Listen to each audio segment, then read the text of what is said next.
अस्सलाम वालेकुम एस्पायरेंट्स, हम बैक विद अनदर वीडियो। आज मैं आपको बताऊंगा कि ई कैट के लिए तैयारी की कैसे जाए। मतलब कि सबके दिमाग में कन्फ्यूजन होगी ना कि हम कहाँ से तैयारी करें, कौन सा बेस्ट सोर्स है, बुक्स पढ़नी चाहिए कि नहीं, एट्सेट्रा एट्सेट्रा एट्सेट्रा। इस तरह के जो क्वेश्चंस हैं उनके जवाब आज मिलेंगे आज की वीडियो में आपको। तो सबसे पहले बात करते हैं हम मैथमेटिक्स की। मैथ जो कि देखा जाए तो काफ़ी आसान भी है और काफ़ी मुश्किल भी। आसान इसलिए है कि आपको अंदाज़ा है, पता है कि इसमें कोई ऐसी चीज़ नहीं, रॉकेट साइंस कोई ऐसी नहीं उठा के वो दे देगा कि जो आपको समझ ना आए। कम से कम चीज़ें समझ आएंगी। हाँ, इसमें मसला कहाँ पे आता है, कैलकुलेशंस में दौरान बाज़ दफ़ा आप टाइम ज़्यादा लगा देते हैं, बाज़ दफ़ा टाइम कुछ क्वेश्चंस पे कम लगता होता है, शॉर्ट ट्रिक्स होती हैं, लेकिन आप फिर भी उन्हें कंप्लीट सॉल्व करते हैं।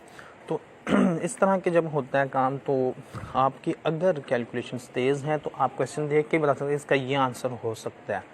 फिर आप सिर्फ उसे वेरीफाई कर दें और पता चल जाता है कि हाँ जी यही आंसर है, डन, ऑप्शन टिक कर दिया। अच्छा, जो पेपर सेट करने वाला है वो पेपर सेट कैसे करते हैं? वो पेपर सेट इस तरह करता है कि अगर आपको वो 3-4 MCQs ऐसे दे रहा है ना जो 20 सेकेंड्स 30 सेकेंड्स में हो रहे हैं, तो फिर वो आपको 5वें MCQs ऐसा भी ज़रूर देगा कि जो कम से कम 1.5 से 2 मिनट लेगा। ऐसे नहीं कि अब सारे ही MCQs एक ही नोयत के आ रहे होते हैं वहाँ पे, और ऐसा भी नहीं है कि हर MCQs ही 1.5 से 2 मिनट में हो। अगर आपको ऐसा फील हो रहा है तो इसमें डेफिनेटली कहीं ना कहीं पे आपको उसका शॉर्ट ट्रिक या शॉर्ट वे पता नहीं है कि उसे सॉल्व कैसे करना चाहिए। एग्जामिनर हमेशा पेपर को इस लिहाज से सेट करता है कि जो पेपर है, फॉर एग्जांपल अगर वो पेपर 90 मिनट्स का दे रहा है आपको, तो वो 90 मिनट्स में ही हो। हाँ, बाज़ क्वेश्चंस होंगे जो 5 मिनट में सोल्व होंगे, बाज़ क्वेश्चंस होंगे जो देखते ही सोल्व हो जाएंगे 10 सेकंड्स में, 15 सेकंड में, 20 सेकंड्स में या 30 सेकंड्स में मैक्सिमम।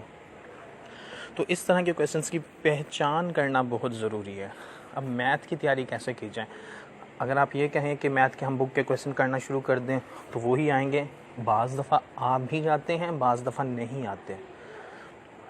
आपको मेथड आना चाहिए। अगर हम बात कर लें डिफ्रेंशिएशन इंटीग्रेशन की, अब लाजमी नहीं है कि वो क्वेश्चन बुक वाले ही दें।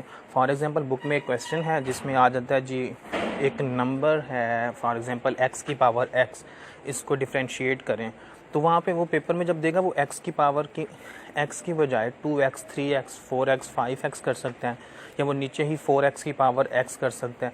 इस तरह से वो छोटी छोटी से चेंजेस करेगा जिस पे आप पजल हो जाता है कि लो ये तो हमने कभी बुक में देखा ही नहीं था, ये पता नहीं कहाँ से आ गया, ये क्या क्या है, ये आउट ऑफ सिलेबस है, ब्ला ब्ला ब्ला ब्ला ब्ला। इस तरह के क्वेश्चंस आते हैं। तो मैथ की तैयारी में प्रैक्टिस करें मेथड्स की। लाजमी नहीं है कि बुक के सारे क्वेश्चन करने ज़रूरी हैं। एक और चीज़, मैथ में छोटे छोटे बॉक्स वैसे होते तो नहीं है लेकिन कम होते हैं, मतलब ज़्यादा नहीं होते, थोड़े बहुत ही होंगे या छोटे छोटे ट्रिक्स होंगी, तो उन्हें ज़रूर देखें। फार्मूलाज जो हैं उन्हें ज़रूर देखें, और उनके जो नाम हैं उन्हें, साथ फार्मूला का जैसे कोई फ़लाँ फार्मूला है उसका नाम क्या है, जैसे हीरो फार्मूला है कोई, या वो पैथागोरस थ्योरम है, इस तरह की चीज़ें, उनके नाम भी आपको पता हो, फार्मूले की पूरी पूरी पहचान हो। इसी तरह अगर हम बात करें, आई थिंक फर्स्ट ईयर का चैप्टर 12 है जिसमें वो आर वाला चक्कर आता है, R1 R2 R3, इस तरह के जो हैं, तो इन्हें आप रट लें, ये चीज़ें आपके माइंड में हों, क्योंकि वहाँ पे बाज़ दफ़ा इससे भी रिलेटेड MCQs आ जाते हैं और वहाँ पे आपको उनकी वैल्यूज़ तो याद होती हैं, फिर आप क्या करते हैं कि उनकी वैल्यूज़ को पुट करके वहाँ पे पूरा सोल्व करना शुरू कर देते हैं। जबकि अगर आपने वो याद किया हुआ हो, left hand side right hand side दोनों आपको अंदाज़ा हो, पता हो, हाँ, अगर पेपर में कन्फ्यूजन होती है तो फिर आप उसे करें। ये नहीं कि अगर वो आ गया है तो देखें, नहीं आता भी हो कि ये आंसर मुझे पता है लेकिन मैं फिर भी करके देखना चाहता हूँ या देखना चाहती हूँ, तो इस पे आप बहुत ज़्यादा टाइम लगा देंगे और वही टाइम जो है बाद में आपको आगे जाके तंग करेगा। अच्छा, फिर बात करते हैं फ़िज़िक्स के लिए। फ़िज़िक्स के भी ऐसे ही है, हर चीज़ बुक में से दी हुई होती है लेकिन घुमा फिरा के वो ऐसे कर देता है क्वेश्चन के स्टेटमेंट्स को बाज़ दफ़ा कि वो आपको लगता है कि ये चीज़ तो हमने कभी मतलब बुक में देखी ही नहीं थी, पता नहीं ये कहाँ से उठा के उसने दे दी है। तो ऐसा नहीं है। और फिज़िक्स में जो सबसे इम्पोर्टेंट चीज़ है वो 7 जो बने होते हैं बॉक्सेस, उन बॉक्सेस में से पहले भी आते रहे हैं, काफ़ी दफ़े MCQs आए हैं और पिछले 1-2 साल से दोबारा आना शुरू हो गए हैं। जैसे वो शायद फर्स्ट ईयर की फ़िज़िक्स के चैप्टर 3 में है कि वो स्कल पे मतलब बाल ना हो तो कितनी फोर्स से लगता है, इस तरह का कुछ करके था, मुझे एग्जैक्टली याद नहीं है। तो इस तरह का मतलब जो था वो भी आया हुआ था, और इससे रिलेटेड एक और भी था जो क्वेश्चन ऐसे मतलब आया हुआ था। ये मैं बात कर रहा हूँ पेपर शायद 2011 या 12 के टेस्ट में जो आए हुए थे। तो फिज़िक्स में, हाँ, फिज़िक्स के न्यूमेरिकल जो हैं ये भी आपकी फिंगर टिप्स, पहले तो फार्मूले आपकी फिंगर टिप्स पे होने चाहिए, सारे रिलेशंस आपके फिंगर टिप्स पे होने चाहिए। अब फिज़िक्स में पूरे क्वेश्चन को सोल्व करने की ज़रूरत नहीं पड़ती, अगर न्यूमेरिकल वाला भी आ गया पूरे क्वेश्चन को सोल्व करने की ज़रूरत ही नहीं पड़ती। फॉर एग्जांपल MCQs गिवन हैं तो आप उनमें देखते हैं गौर से कि यार इसमें कौन सा रिलेशन कौन सा बन रहा है। आपको वो कोई चीज़ कह देता है कि जी ये 2 वैल्यूज़ हैं, तीसरी वैल्यूज़ फाइंड करनी है। अब आप वो 2 वैल्यूज़ देखो पहले गौर से। फॉर एग्जांपल मैं कहता हूँ फोर्स हमने फाइंड करनी है, जो 2 मेरे पास वैल्यूज़ हैं, मास है मेरे पास 20 और एक्सेलरेशन है 40। फॉर एग्जांपल ऐसे कर लेते हैं, ठीक है। अब ऑप्शन जो नीचे दिए हुए होंगे ना, वो 4 इस तरह के होंगे, एक बहुत मुख्तलिफ होगा, 3 जो होंगे वो थोड़े मिलते जुलते होंगे। तो अब आपने देखना क्या है वहाँ पे। फॉर एग्जांपल इसके ऑप्शन दे देता है, वो कहते हैं जी 400 या 800 या 1600 इस तरह कुछ करके। अब आपको पता है कि फोर्स फाइंड करनी है, मास और एक्सेलरेशन का रिलेशन क्या है, मल्टीप्लाई करना पड़ेगा। अब वैल्यूज़ क्या थी, 20 40 थी, मल्टीप्लाई करेंगे 800 आ जाता है, 800 एग्जैक्ट आंसर है, कर देंगे। इसी तरह बाज़ दफ़ा वो ऑप्शंस में जो वैल्यूज़ दे रहा होता है वो इतनी डिफरेंट होती हैं कि वो इसी को डिवाइड कर देगा। फॉर एग्जांपल ऑप्शन में हो सकता था 20 न्यूटन, उसी में हो सकता था कोई से और कर दें, क्या कर सकते हैं, हाँ जी, दोनों का स्केयर लेके कर दें, इस तरह की चीज़ें। तो ये रिलेशंस आपको उनके पता होंगे ना एग्जैक्टली कि अगर फोर्स है, फोर्स का टेम्परेचर पे क्या इफ़ेक्ट पड़ रहा है, फोर्स का प्रेशर पे क्या इफ़ेक्ट पड़ रहा है, एरिया पे क्या इफ़ेक्ट पड़ रहा है। अगर आपको ये चीज़ें पता होंगी डायरेक्टली तो MCQs देखेंगे नज़र में, MCQs देखते ही आपको पता होगा मोस्ट प्रोबेबल आंसर इसका ये है। जब आपको ये चीज़ कंफर्म होगी, आप फिर वेरीफाई करना चाहें तो 1 सेकंड में वेरीफाई भी हो जाएगा, अगर आपको पहले से ही पता है। अगर आप वहाँ पे MCQs पूरे को वो सोल्व करना शुरू कर दें, जी निकालें, कैलकुलेटर तो वहाँ पे यूज़ कर ही नहीं सकते, तो आप एक रफ शीट के ऊपर करना शुरू कर दें जी। पहले वो डाटा बनाएं, फिर उसका फार्मूला लिखें, फिर कैलकुलेशंस करें, जैसे कि हम पेपर में न्यूमेरिकल सोल्व करते हैं। जब इस तरह का काम करना शुरू करेंगे तो वो टाइम बहुत ज़्यादा लग जाएगा और पेपर पूरा अटैम्प्ट होगा ही नहीं। प्रैक्टिस के लिए ऑनलाइन काफ़ी साइट्स हैं जहाँ पे आप विज़िट कर सकते हैं और वहाँ पे ऑनलाइन प्रैक्टिस कर सकते हैं। कुछ पेड हैं, कुछ फ्री भी हैं। अगर आप लोग कहेंगे तो मैं साथ साथ शेयर कर दूँगा, लेकिन उस पर अक्सर मेरे हिसाब से शायद टाइम वेस्ट ही है, क्योंकि वो कुछ क्वेश्चंस यहाँ तो बहुत ही इजी दे देते हैं जिससे आपको लगता है कि लो जी ये तो हलवा ही है, ई कैट मजाक में ही हो जाएगा, ई कैट कोई मुश्किल चीज़ है, ये तो बच्चों वाली चीज़ है। इतने आसान MCQs आते हैं, जब वो बाज़ दफ़ा इतने मुश्किल बना के दे देते हैं कि आप कहेंगे लो ये तो हो ही नहीं सकता, ये हमने कभी पढ़ा नहीं, हमने देखा नहीं, ये वो। तो इस तरह का होता है। तो उन साइट्स का वैसे ज़रूर मेरे हिसाब से फ़ायदा नहीं है। आपके अगर अपने नोट्स बने हुए हैं और आपने बुक्स को, सिर्फ बुक्स को अच्छे से रीड कर लिया लाइन बाय लाइन, तो फिर तो आराम से आपका पेपर पूरा अटैम्प्ट हो जाएगा।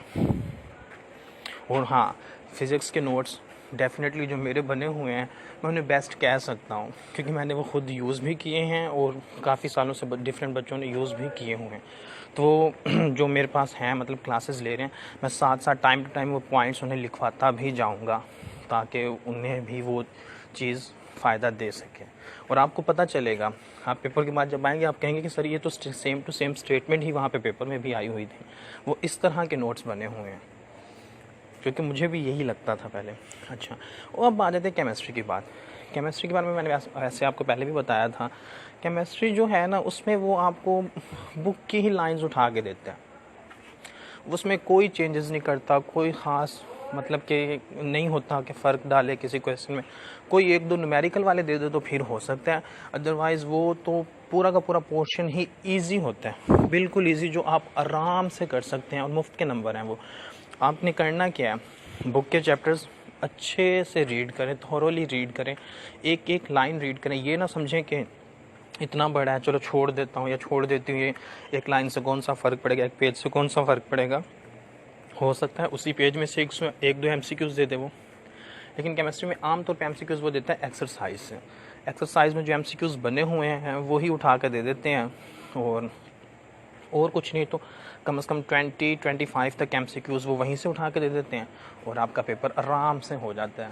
और जो बात है रही इंग्लिश की आप जो मर्ज़ी कर लें, जहाँ से मर्ज़ी ढूंढें, उसकी प्रिपरेशन करने का कोई फ़ायदा है ही नहीं।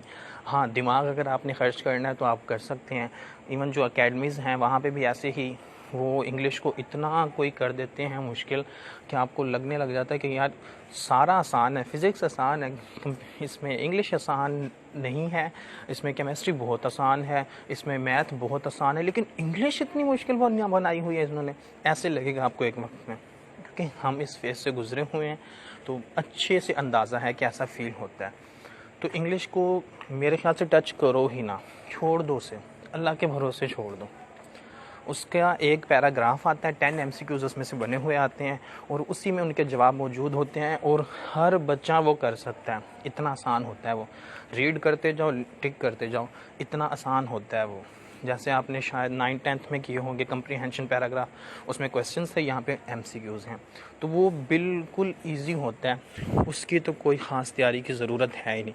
और अगर आप करना चाहें तो कर सकते हैं, लेकिन उसका फ़ायदा कोई नहीं होने वाला, सिवाय इसके कि आप टाइम वेस्ट करेंगे और अपने दिमाग पे बोझ डालेंगे और वही सब्जेक्ट आपको इतना मुश्किल लगेगा कि एक वक्त आएगा आपको लगेगा फ़िज़िक्स, केमिस्ट्री और मैथ बहुत आसान है, इंग्लिश बहुत मुश्किल है, लेकिन जब पेपर आएगा तो चीज़ें अपोजिट हो जाएंगी। इंग्लिश आप आराम से कर लेंगे और बाकी 3 सब्जेक्ट आपको फिर कहेंगे आज अब हमारी बारी है। बेस्ट ऑफ लक, प्रिपरेशंस अभी से स्टार्ट कर दें और अभी ये जो टाइम है इसे अच्छे से यूटिलाइज़ करें और अच्छे से तैयारी करें, ताकि बाद में टाइम कम हो तो आपको मसला ना हो। अल्लाह हाफ़िज़। अस्सलाम।